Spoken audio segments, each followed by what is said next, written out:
We all have those aha moments in life. The ones that hit you like a quiet message from the universe. These are moments that begin to reveal exactly who you are, what you truly want, and what you're done tolerating. It's where you realize, hey, I get to create my own life. But really, to do this, we need freedom. Freedom to make choices. One of my first aha moments came my senior year in high school. While the culture of high school may work for many, I wasn't thriving. The bells, the days of boredom, the daily grind, the assigned reading that felt like it was draining my soul, one page at a time. I wanted out. I wanted freedom.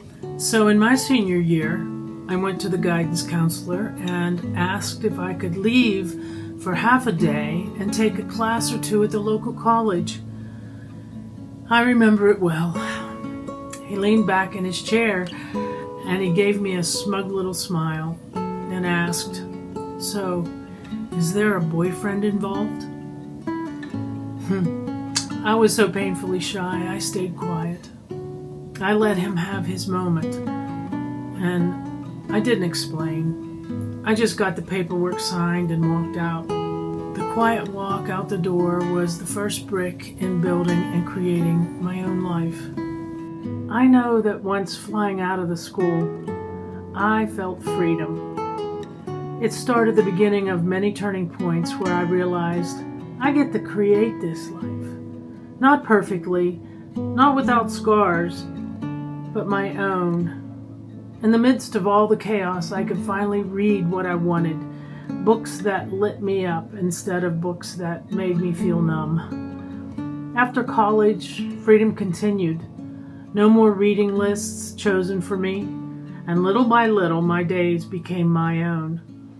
On my journey to create myself, I became a voracious reader of nonfiction, and one of the many books that impacted me was Night by Elie Wiesel, who speaks of the experiences he had at the Holocaust camp, where prisoners were stripped of everything: clothes, food, their dignity. They faced starvation, beatings, and selections for the gas chambers. But in all that despair, there were still signs that the human spirit doesn't break. Another influence in my journey of creating myself was Viktor Frankl's book, Man's Search for Meaning. He says that the primary human drive is not power or pleasure, but it's meaning. He reminds us to not strive for happiness, but to focus on doing good work, and then happiness is a byproduct. That made sense to me because I never bought into the old adage of, just be happy. That doesn't work. Happiness is a byproduct of doing good work. Also, he taught me that, we always have choice. We may not always choose what happens to us, but we do choose our response. My mother said that quite a few times also. I don't think she read the book, but she had common sense. We choose whether we stay silent or speak, whether we become bitter or not. And I absorbed these lessons and many more in creating myself. I wanted to stop being the girl who stayed silent in the back of the room. These influences showed me why that mattered. So I started slowly, raising my hand even when my voice would shake. And this is how we create a life. It's not one giant leap, but in 1,000 small choices. And also, things happen to us all that we're never signed up for.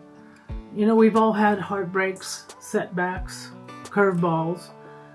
But even then, we still get to choose how we respond and decide what we learn from it. And then we still get to decide who we become from it. So I worked on myself, deliberately. I chose to put myself in rooms where I had to speak up. I chose to get an MBA, having to work on group projects. I chose to teach, standing in front of students sharing what I'd learned the hard way. Each choice stacked on the last one, like bricks in a house I was building for myself. Somewhere in that stretch of choices, I met Ed. Not because I was chasing the perfect script in life, but because I was finally showing up as the person I was becoming. Someone who knew what she wanted and was willing to feel scared at times, which I did, but do it anyway. Here's the truth I wanted you to hear. Be judicious in your choices of your spouse, of your friends, of what you read, and what you listen to, and what you believe. You don't need permission to start creating your life. You don't need to wait until the fear disappears. And you don't need to wait until you're ready. And you don't even need to be loud about it. Sometimes the most powerful move is the quiet one. Walking out of that guidance counselor's office, signing up for that first college class, picking up the book that you actually want to read, speaking up even if your voice trembles, or saying yes to opportunities that stretch you. We're all writing our own story, one choice at a time. The plot twists will come, and the aha moments will arrive, sometimes painful, sometimes amazing. And when you reflect on it, it all joins together to make meaning. And every single time you get to turn to the next page and decide, this is what I choose next. If this story hits home, I invite you to join the channel and possibly share it with someone who needs to hear that they're allowed to create their own path, because you definitely are. And thank you for tuning in, and I hope to see you next time.